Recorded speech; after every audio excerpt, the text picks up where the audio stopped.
জাহান্নামের ভিতরে আমি দেখলাম শুধু মহিলা আর মহিলা, নারী আর নারী। আমি যেদিকে তাকাই ওদিকে শুধু মহিলারা জাহান্নামে পড়ে আছে, আমি যেদিকে দেখি ওদিকে আমি দেখছি শুধু মহিলারা জাহান্নামের আগুনে পড়ে আছে। মহিলারা বলছে আল্লাহ বাঁচাও, মা মরে গেলাম, মা মরে গেলাম, মা মরে গেলাম, আর জাহান্নাম সহ্য হয় না। নবী বললেন মহিলারে তোমাদেরকে আমি জাহান্নামের আগুনে বেছে বেছে করে আমি পড়তে দেখলাম, মহিলারে তোমাদেরকে জাহান্নামের আগুনে আমি জ্বলতে দেখলাম। তাই তোমরা দান করো, তোমরা সাদকা করো, তোমরা খায়রাত করো। দান করতে গেলে হয়তো আল্লাহ রাব্বুল আমিন তোমাদেরকে জাহান্নামের আগুন থেকে বাঁচিয়ে নেবে। এই কথাটা যখন শোনা হলো যে মহিলা দান করো, তোমাদেরকে জাহান্নামের আগুনে বেশি পড়তে দেখলাম, মহিলারা নবীকে প্রশ্ন করে দিলেন ওয়াবে মা ইয়া রাসূলুল্লাহ, আল্লাহ নবী গো আপনি তো বললেন মহিলা তোমরা দান করো, তোমরা সাদকা করো, তোমরা খায়রাত করো, আমি তোমাদেরকে জাহান্নামের আগুনে দেখলাম। দয়ার নবীকে একটু আপনি দয়া করে বলেন মহিলারা কোন গুনার কারণে জাহান্নামে বেশি? দুনিয়াতে কোন এমন তারা পাপ করে, গুনাহ করে, যে গুনার কারণে, পাপের কারণে আপনি জাহান্নামের আগুনে দেখেছেন?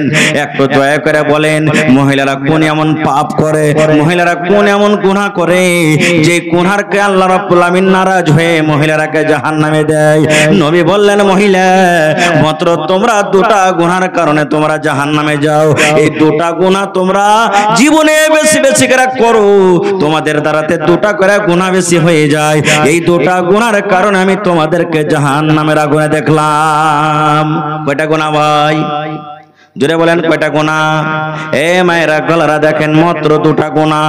নবী বললেন দুটা করে গুনাহ তোমরা বেশি করে করো, এই দুটা গুনার কারণে আমি তোমাদেরকে জাহান্নামের আগুনে দেখলাম। কি কি গুনাহ রে ভাই শুনেন। আল্লাহ রাসূল বলেছেন তুকসুরুনাল লানা, মা খালারা বেশি বেশি করে লানতান করে, এক নম্বর গুনাহ লানতান করে। মায়েরা খালারা কথাতে কথাতে ছেলে পিলাকে গাল দেয়, ছেলেরা যদি ভুল করে গাল দেয়, এরে খালে ভরা বেটা খালে ভরা, এরে কুকুরের বেটা কুকুর, এরে সোরের বেটা সোর, এরে গোলামের বেটা গোলাম, এরে লিসি লাগার বেটা লিসি লাগা, বলেন এরকম ভাবে গাল দেখে দেয় না? গাল দেয়।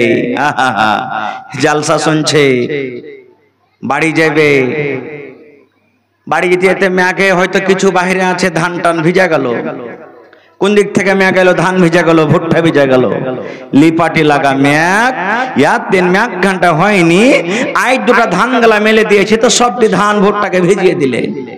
এই যে দেখেন লিসি লাগা লিপাটি লাগা মেঘ। কত ভাই আছে নাউজুবিল্লাহ সুম্মা নাউজুবিল্লাহ, নিজের কানে শোনা কথা বলছি ভাই, 3 দিন 4 দিন 5 দিন যদি একটানাতে যদি গাজর লেগে যায়, রোদ না হয়, কি বলবে জানেন? আল্লাহর কি পেট খারাপ হয়ে গেছে নাকি? সুবহানাল্লাহ। আল্লাহ রাসূলের হাদিস, এটা হাদিসে কুদসি, আল্লাহ নিজে বলেন লা তাসুব্বুদ দাহার, আল্লাহ বলেন বান্দারে খবরদার তোমরা জামানাকে গালি দিও না রে বান্দা। আল্লাহ বলেন জামানাকে গালি দিও না। কেন জামানাকে গালি দিও না? আল্লাহ বলেন আনা দাহরুন, আমি হলাম জামানা। আল্লাহ বলেন আমার বিনা অর্ডারে, বিনা হুকুমে, বিনা আদেশে গাছের একটা পাতা পর্যন্ত হিলে না।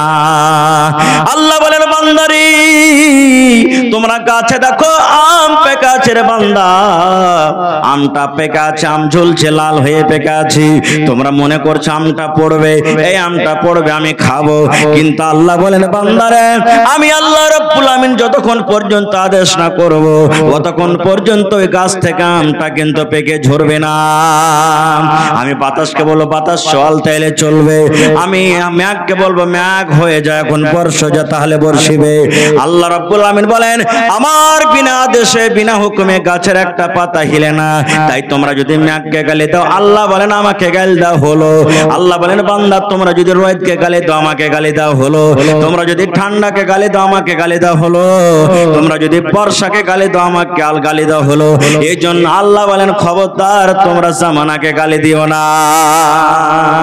1 নম্বর গুনাহ মা খালারা বেশি বেশি লানতান করে। 2 নম্বর গুনাহ নবী বলেছেন ওয়াতাকফুরনাল আশির, নিজের স্বামীর মালের নাশুকরি করে। কিভাবে স্বামীর মালের নাশুকরি করে? এই দেখেন হঠাৎ করে আমার কোন মা খালা বাড়িতে আছেন, কোন ধাগাওয়ালা চলে এলো, কোন কাপড়ে চলে এলো, চুড়িওয়ালা চলে এলো। হালেমার বাপ চুড়ি নেই, জি দেখো একটা হাতে চুড়ি গেলা নাই, ভেঙে গেছে। আব্দুল্লাহর বাপ বাজার যাইছো পূর্ণিয়া, একটা ভালো সুন্দর একটা শাড়ি গেলা নিয়ে আসিও। বেচারি এদিক কাম করেছে, ও কাম করেছে, হাট বাজার করতে করতে টাকা শেষ হয়ে গেছে, কিংবা হয়তো ভুলে গেছে। বাড়িতে এসেছে, দেখছে তো শাড়ি নাই, ঝোলা দেখছে খালি। কি বলবেন জানেন? ই মিনসে ই গোজুয়া ই খালে ভরার বেটার বাড়িতে এসে জীবনে কোনোদিন আমার সুখ শান্তি হলো না কো। ই মরার বাড়িতে এসে জীবনে কোনোদিন সুখ শান্তি পেলাম না কো। এই যে আল্লাহ রাব্বুল আলামিনের নবী বলেছেন, মহিলারে তোমার স্বামী তোমার জন্য রোদকে রোদ দেখেনি, বর্ষাকে বর্ষা দেখেনি রে মহিলা। তোমার স্বামী ঠান্ডাকে ঠান্ডা দেখেনি, তোমার জন্য মাঠে সারা দিন কাম কাজ করেছে, দোকান তোমার জন্য দোকানদারি করেছি, তোমার জন্য চাকরি করেছি, কিন্তু একদিন কমে যাওয়ার কারণে, একদিন না পাওয়ার কারণে, একদিন কমে যাওয়ার কারণে তুমি আগেকার সমস্ত নিয়ামত গুলিকে ভুলে গেলে রে মহিলা। এই জন্য আল্লাহ রাব্বুল আলামিন নবী বলেছেন, তোমার এই কথাতে, তোমার এই ভাষাতে আল্লাহ রাব্বুল আলামিন নারাজ হয়ে যান, আর নারাজের কারণে আমি তোমাদেরকে জাহান্নামের আগুন আমি দেখলাম। তাই তোমরা দান করো, দান করতে গেলে আল্লাহ তোমাদের হয়তো গুনাহকে মাফ করে দিবেন। এদিকে ঘোরাও, ঠিক আছে, মনে ঘুরিয়ে থাও। এবারে কি দান করবে? হাদিসে উঠে এসেছে কি দান করেছে মহিলারা। আজকে জালসা শুনতে এসেছেন, টাকা নিয়ে এসেছেন, টাকা দান করব। কিন্তু নবী বলছেন ঈদগাহের মাঠে, ঈদগাহে কয়টা লোক টাকা নিয়ে যায়? নামাজ পড়িতে যেত 5 টাকা 10 টাকা করে। নবী বলছেন, বেলাল তলিয়া বিছাও। তলিয়া বিছিয়ে দেওয়া হলো। এবার মহিলারা দান করতে শুরু করে দিলেন। সুবহানাল্লাহ। হযরত বেলাল বলেন, মহিলারা দান শুরু করে দিলে, কে গলা থেকে গলার হার খুলে দিয়ে দিলেন, কে হাত থেকে আংটি খুলে দিয়ে দিলেন, কে পা থেকে পায়েল খুলে দিয়ে দিলেন, কে নাক থেকে নাকমণি খুলে দিয়ে দিলেন, কে কান থেকে কালের বালি খুলে দিয়ে দিলেন, কে গলা থেকে হার আর পান খুলে দিয়ে দিলেন। যা গয়নাগাটি ছিল খুলে খুলে খুলে আল্লাহর নবীর সামনে তারা দান করে দিলেন। নারে তাকবীর। আল্লাহর নবী দিনের নবী গো, নবী ছিলেন দিনের দিওয়ানা। আল্লাহর নবী দিনের নবী গো, নবী ছিলেন দিনের দিওয়ানা। দেখে নবীর মুজিজা, ভাগবতী মা খাদিজা সইপে দিলেন জীবন আর জৈবন। দেখে নবীর মুজিজা, ভাগবতী মা খাদিজা সইপে দিলেন জীবন আর জৈবন। আল্লাহর নবী দিনের নবী গো, নবী ছিলেন দিনের দিওয়ানা।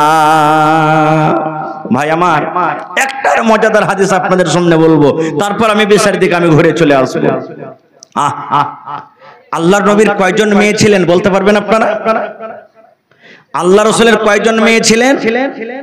এই আমার হাতের দিকে দেখেন, 4 জন মেয়ে। একটার নাম হলো ফাতেমা রাদিয়াল্লাহু তাআলা আনহা, এটা সব থেকে ছোট। একটা বেটির নাম হলো উম্মে কুলসুম রাদিয়াল্লাহু তাআলা আনহা। একটা বেটির নাম হলো রুকাইয়া রাদিয়াল্লাহু তাআলা আনহা। একটা বেটির নাম হলো যায়নাব রাদিয়াল্লাহু তাআলা আনহা। কত সুন্দর সুন্দর নাম। আর আমাদের বেটির নাম কি জানেন? কার নাম রিঙ্কি, কার নাম টিঙ্কি, কার নাম টগরি, কার নাম ঝাইটনি, কার নাম কুড়হানি। এই নাম দেখেন, ভালো নাম ছিলেন। নবীজির 4 জন বেটি। এখন যদি কোনো ভাইয়ের যদি লাগাতার বেটি হয়ে চলে যায় বাড়িতে, পুরুষটা ওকে গাল দিবে, পাড়া পড়োশিও গাল দিবে, যা জ্যাঠানিও গাল দিবে, কথাতে কথাতে কত রকম কথা তাকে বলবে, কত ভাষা দিবে। কিন্তু না, বেটি আল্লাহ রাব্বুল আলামিনের পক্ষ থেকে হয়, আল্লাহই দেন। বেটা যাকে দেয় তা আল্লাহ রাব্বুল আলামিনের আদেশে হয়। আল্লাহ যাকে চাহেন বেটা বেটি দুটাই দেয়, আর আল্লাহ রাব্বুল আলামিন যাকে ইচ্ছা করেন তাকে বাঁঝ করে রাখে, একটা ছেলে পেলে আল্লাহ দেয় না। এটা আল্লাহর আদেশে, আল্লাহর কোরআন বলছেন, আল্লাহ নিজে বলছেন। নবীজির 4 জন মেয়ের মধ্যে নবীজির একজন মেয়ে শুধু বেঁচে ছিলেন, নবীজির মৃত্যুর পর মারা গেছিলেন। বাকি 3 জন মেয়ে নবীজির বেঁচে থাকা কালে দুনিয়া ছেড়ে চলে গেছিলেন। নবীজির জামাই, ছোট জামাই হযরত আলী রাদিয়াল্লাহু তাআলা আনহু, এটা একদিক থেকে কাকাইতো ভাই, চাচতো ভাই যাকে আমরা বলি, আর একদিক থেকে হলেন নিজের জামাই, নিজের কাকাইতো ভাইকে নবীজি জামাই করেছেন। সুবহানাল্লাহ।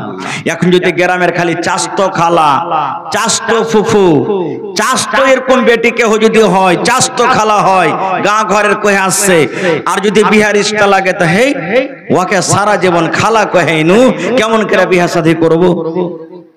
আরে চাচতো খালা, চাচতো ফুফু বিহা যায় যাচ্ছে, অসুবিধা কি? অসুবিধার কোনো কারণ নেই। খায়ের যা হোক, এইবারে হযরত আলী রাদিয়াল্লাহু তাআলা আনহা একদিন বাড়িতে আছেন, আর বিবি ফাতেমা রাদিয়াল্লাহু তাআলা আনহা নবীজির ছোট বেটি বলছেন যে স্বামী জান, আজকে আমি আমার আব্বার কাছে যাব কিছু চাইতে। যেমন আপনার কাছে আপনার বেটিরা চাইতে আছে, আব্বাজি একটা মুরগি গালা দেন, আব্বাজি একটা পালং দেন, আব্বাজি একটা সুটকেস দেন, মিটকেস দেন, এই দেন ওই দেন। চাইছে কি চাহে না? হানা বলেন, চাইছে না চাহে না? তো ফাতেমা রাদিয়াল্লাহু তাআলা বলছেন যে আমি আব্বার কাছে আজ কিছু চাইতে যাব। তো হযরত আলী বলছেন যাবে তো যাও, পাঞ্জরি বাড়ি তো, চলে গেলেন। যাইছে তো দেখছে বাড়িতে ঢোকার পর নবীজি বাড়িতে কিন্তু দেখতে পাই না, আব্বাকে দেখতে পাই না।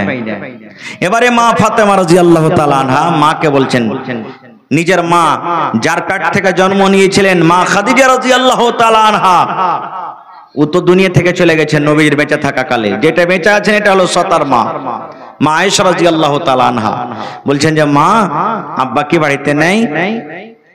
হযরত আয়েশা রাদিয়াল্লাহু তাআলা আনহা বলছেন যে বেটি তোমার আব্বা তো বাড়িতে নেই, হয়তো দাওয়াতের কাজে তাবলীগের কাছে গেছেন। কি কথা বলো মা, বসো, কি কথা বলো? বলছে না আব্বা থাকলে কিন্তু ভালো হতো। তো বলছে যে তোমার আব্বা তো এখন নেই। তো বলছে আচ্ছা আব্বা আসবে তখন বলবো। এই কথা বলে চলে গেলেন বাড়ি, থাকলেন না। এ মায়েরা বোনেরা শোনেন, ফাতেমা কত নেককার বিবি ছিলেন, কত দিনদার বিবি ছিলেন, যে আব্বা বাড়িতে নেই তো একটু ইন্তজার করে লি, এক বেলা থেকে লি, 1 ঘন্টা থেকে লি, আব্বা আসবে তখন মনের কথা বলে যাব না, আবার আসবো, আমি এক্ষুনি চলে যাব আমার স্বামীর বাড়িতে। কেন যাব? যে আমার স্বামীর যদি আমার সাথে এখন দরকার থাকে, কোনো কামের দরকার থাকে, কথার দরকার থাকে, আমার স্বামী যদি আমাকে কিছু বলে, আমার যদি খিদমতের দরকার থাকে, এই জন্য বলছেন যে আমি থাকবো না, আমি চলে যাব। চলে গেলেন। আর এখনকার মা খালারা কি জানেন, 1 ঘন্টা বলে যদি যায় 1 বেলা থেকে আসবে, যদি খালি বলে যে একদিন কহে গেল তো 5 দিন থেকে আসবে। মানে ও বুঝে না যে স্বামী কি জিনিস। তখন হয়তো স্বামীরাও বুঝা সোজা করে না, উল্টা পাল্টা মার চালু, উল্টা পাল্টা মেয়ের চালু। হ্যাঁ ভাইয়ারা খার যা হোক, এবার চলে গেলেন বাড়ি। নবীজি সন্ধ্যাবেলাতে বাড়ি গেলেন একটু মুকান্দারি হয়ে। এবারে মা আয়েশা রাদিয়াল্লাহু তাআলা আনহা তখন বলছেন যে নবীজি আর কি আপনি জানেন? বলছে কি হয়েছে? বলছে ফাতেমা এসেছিল আপনার সাথে দেখা করার জন্য, আপনার কলেজের টুকরা ফাতেমা এসেছিল। নবীজি বললেন ফাতেমা এসেছিল না? তো হ্যাঁ। কি বলছিল? বলছে আমাকে জানাইনি। বলছে আব্বা আসবে তখন বলবো। নবীজি কত বেটিকে ভালোবাসতেন। আরে আমার দয়ার নবী, আমার বেটি এসেছিল আমার সাথে দেখা করার জন্য। নবীজি তখনই চলে গেলেন বেটির বাড়ি, হাঁটতে হাঁটতে চলে গেলেন। দেখছে দুয়ার থেকে আওয়াজ দিচ্ছে, তো ওরা দুজন কিন্তু শুইতে গেছে বিছানায়। হযরত আলী আর হযরত ফাতেমা শুইতে গেছেন, কিন্তু চোখ বন্ধ হয়নি, দিন যায়নি, সাজে শুইতেছে। অনুমতি চাইলেন, ইজাজত চাইলেন, আসার ইজাজত দেওয়া হলো। এবারে নবী বললেন সাহাবী রে, এই কবর যে বলা কবর দেওয়া আছে, কবরে যারা মানুষ শুইতা আছে, এই কবর গলার মধ্যে একটা এমনই লোক আছে যেই লোকটাকে কবরে শাস্তি হয়, আর আরেকটা কবরে এমনই লোক আছে তাকেও কিন্তু শাস্তি হয়। অর্থাৎ 2টা কবর এমন আছে দুজনকে কবরে শাস্তি হয়, কবরে আযাব হয়। আর আমরা মানুষ এবং জিন কবরের আযাব কিন্তু জানতে পারি না। কবরে আযাব যে হয়, কবরের আযাবটা শোনার আমাদেরকে আল্লাহ ক্ষমতা দান করেননি। কিন্তু যারা জানোয়ার, যেগুলা পোক পাখালি, এরা কিন্তু কবরের আযাব শুনতে পায়, এরা জানতে পারে। হে আমার সাহাবী শোনো রে, আমি যদি আল্লাহ রাব্বুল আলামিনের দরবারে দোয়া করি, আমি যদি আল্লাহ রাব্বুল আলামিনকে বলি, আল্লাহ তুমি আমার সাহাবায়ে কেরামকে আল্লাহ যে কবরে আযাব হয় আমারটা তুমি শুনিয়ে দাও, আযাবটা কিভাবে হয় আল্লাহ তুমি শুনিয়ে দাও। কিন্তু নবী বলছেন, আমি যদি আল্লাহকে বলি হয়তো আল্লাহ রাব্বুল আলামিন তোমাদেরকে শুনিয়ে দিবে, কিন্তু আমি দোয়া করব না। কেন করব না? এরকম ভাবে কবরে আযাব হয়। তোমরা যদি একবার কবরের আযাব যদি শুনে নাও, তাহলে তোমরা এমন ভাবে ডরাবে, তোমরা এমন ভাবে ভয় করবে, ভয়ের কারণে, ডরার কারণে তোমরা মুর্দাকে জমিনে আর দফন করবে না, মুর্দাকে তোমরা কবরে দফনই করবে না। এই জন্য আমি শোনাবো না। এবার নবীজি বলছেন, সাহাবীরে এই দুটা লোককে যে কবরে আযাব হয়, তোমরা কি জানো কোন গুনার কারণে কবরে আযাবটা হয়? সাহাবায়ে কেরাম বলছেন, হুজুর জানি না, একটু আপনি বলে দেন আমাদেরকে। আল্লাহ নবী বললেন, হে আমার সাহাবী, যে গুনার কারণে এরাকে কবরের ভিতর আযাব হয়, এই গুনাহগালা বড়, এই গুনাহগালা বড়, এই গুনাহগালা বড়, এই পাপটা হলো বড়, কিন্তু গুনাহ থেকে বাঁচাটা হলো খুব সহজ। এরা ইচ্ছা করতে গেলে গুনাহ থেকে বাঁচতে পারতো, এরা ইচ্ছা করতে গেলে এই পাপ থেকে বাঁচতে পারতো, কিন্তু এই গুনাহগালা হলো খুব বড় পাপ। কি গুনাহ? নবীজি বললেন, দুজনের মধ্যে একজনা পেশাবের ছিটা থেকে কিন্তু বাঁচত না। কিসের ছিটা? জোরে বলেন, কিসের ছিটা থেকে বাঁচত না? পেশাবের ছিটে থেকে বাঁচত না।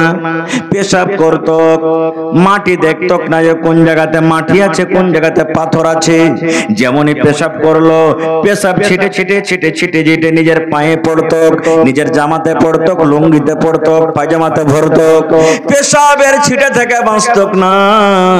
আর দুই নম্বর গুনারে সাহাবী, যে দুজনের মধ্যে একজন কিন্তু চুগলখোর ছিল, একজন চুগলখোর ছিল। মাওলানার মান সম্মান দেখত না, একটা নামাজীর মান সম্মান দেখত না, একটা ভালো মানুষের মান সম্মান দেখত না, একটা ডাক্তারের মান সম্মান দেখত না, একটা হাজী সাহেবের মান সম্মান দেখত না, একটা মাস্টারের মান সম্মান দেখত না। যা মুখে এলো তার কিন্তু ইজ্জতের মার্ডার করে দিত, ইজ্জতের জানাজা বের করে দিত। তাহলে এক নম্বর হলো পেশাব থেকে বাঁচত না, অর্থাৎ পেশাব করত তো পেশাবের ছিটা থেকে বাঁচত না। আর দুই নম্বর পাপ, দুই নম্বর গুনাহ, এক অপরের সেই কিন্তু গীবত করত, চুগলখড়ি করত। নারে তাকবীর। এবার আপনাকে প্রশ্ন করি, ভাইরে, পেশাবের ছিটে থেকে যদি না বাঁচার কারণে যদি কবরে আযাব হয়, তাহলে নওজওয়ান যুবক, আপনি পেশাব নিয়ে পানি নেন না তো অবস্থা কি হবে? আছে না নাই ভাই? যুবকেরা পেশাব করছে, পানি লেইনে, এমনি পেশাব করে দিলে। নবী বলেছেন, তুমি পানি লাও, পানি না নিতে পারলে ঢাল আছে, ঢাল ইস্তেমাল করো, সুখা ঢাল লাও, সুখা ইট লাও, কিন্তু কয়লা লিয়েন না। পেশাব করতে বসলে কয়লা নিতে হবে না, গোবর নিতে হবে না, হাড্ডি নিতে হবে না। কেন?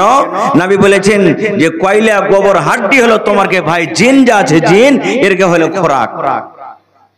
এবার বলেন যে আপনি আমি যদি পেশাব করতে পানি না পাই, তখন ঢাল ইস্তেমাল করতে হবে।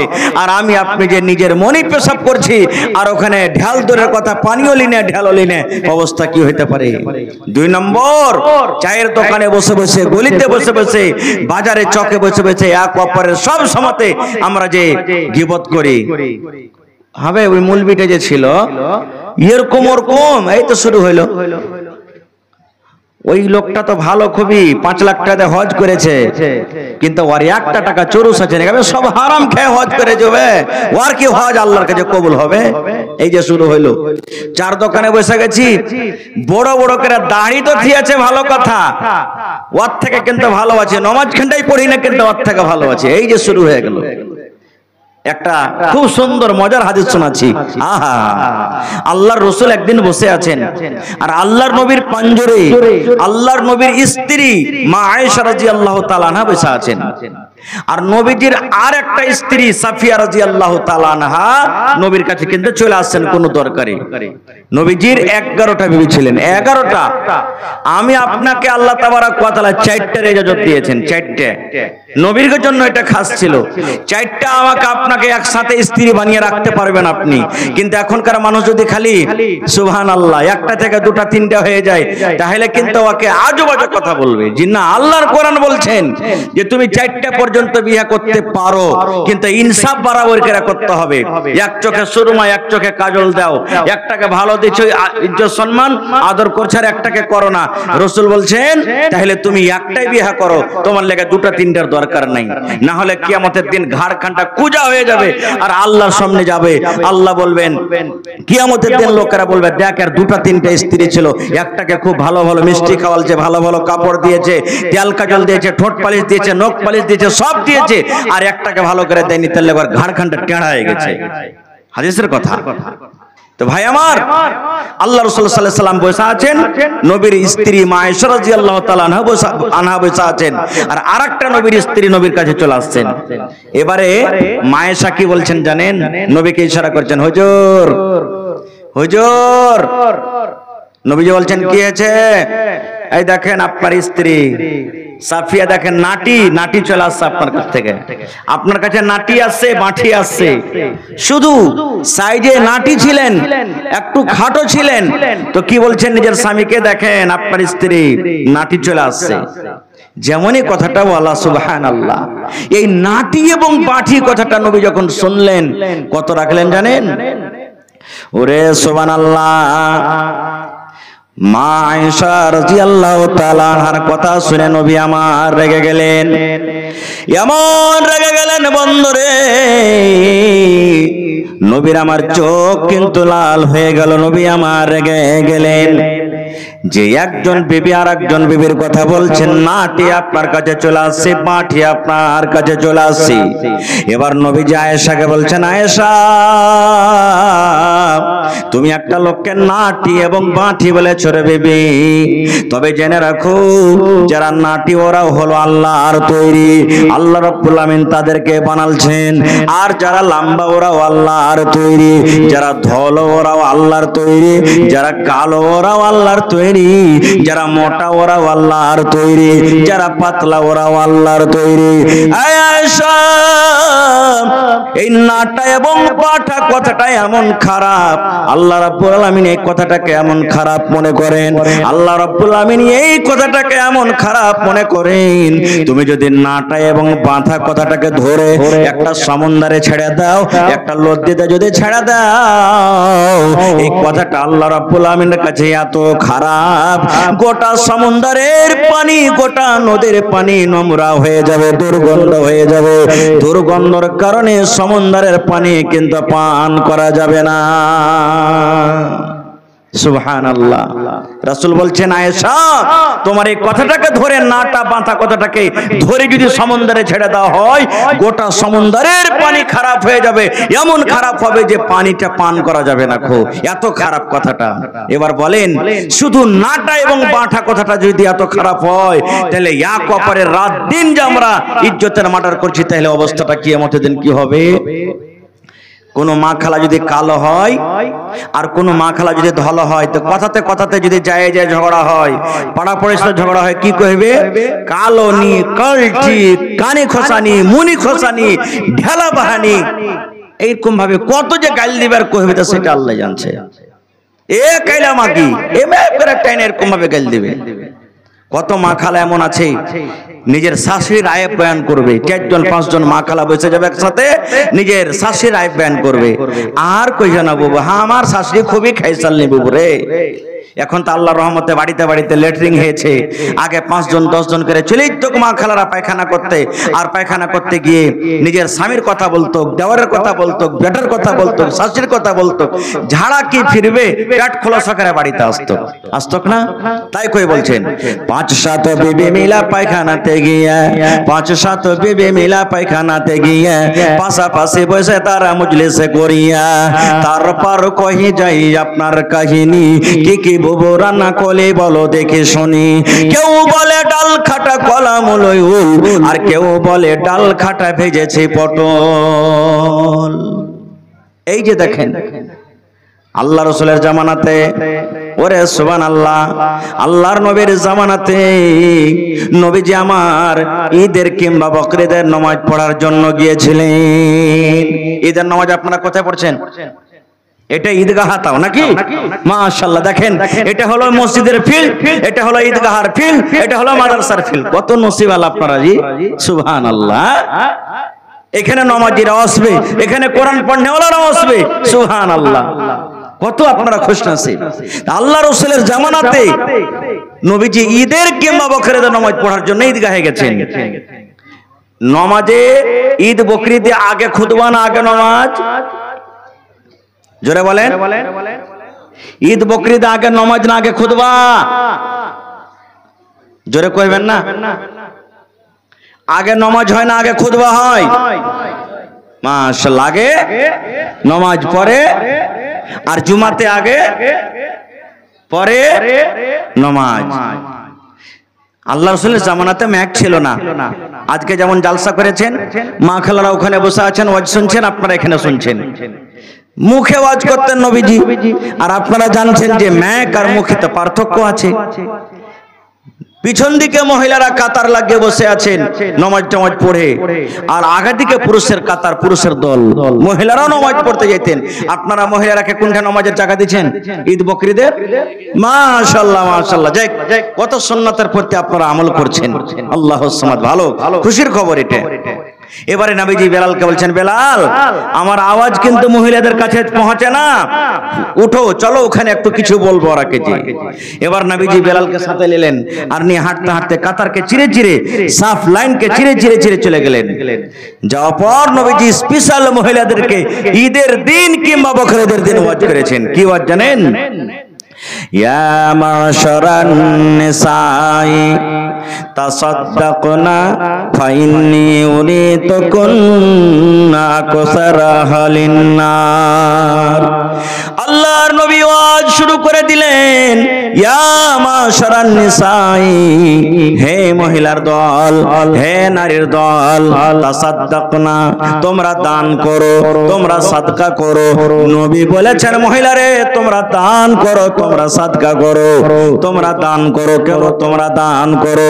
আল্লাহ রাব্বুল আলামিন যেই দিন আমাকে মেরাজ করান, যেই দিন আমি সাত আকাশকে পার করে সিদরাতুল মুনতাহাকে পার করে আল্লাহ রাব্বুল আলামিনের সাথে কথা বলতে আমি গেছিলাম, সেই দিন আল্লাহ রাব্বুল আলামিন আমাকে বললেন, হে নবী তুমি জান্নাতটা একবার দেখেছো আমি কেমন করে জান্নাত তৈরি করেছি? নবী বললেন, আমি জান্নাত ঘুরে ঘুরে ঘুরে ঘুরে দেখলাম, আমি জান্নাতের ভিতরে আমি গেলাম, জান্নাত দেখা হলো। আল্লাহ বললেন, নবী গো একবার তোমার উম্মতের জন্য যারা পাপ করবে, গুনাহ করবে, ওই গুনাহগার উম্মতের জন্য তুমি একবার জাহান্নামটা তুমি দেখে এসো। এবার নবী বললেন, আমি জাহান্নামে নজর করলাম, জাহান্নামের দিকে আমি যখন নজর করলাম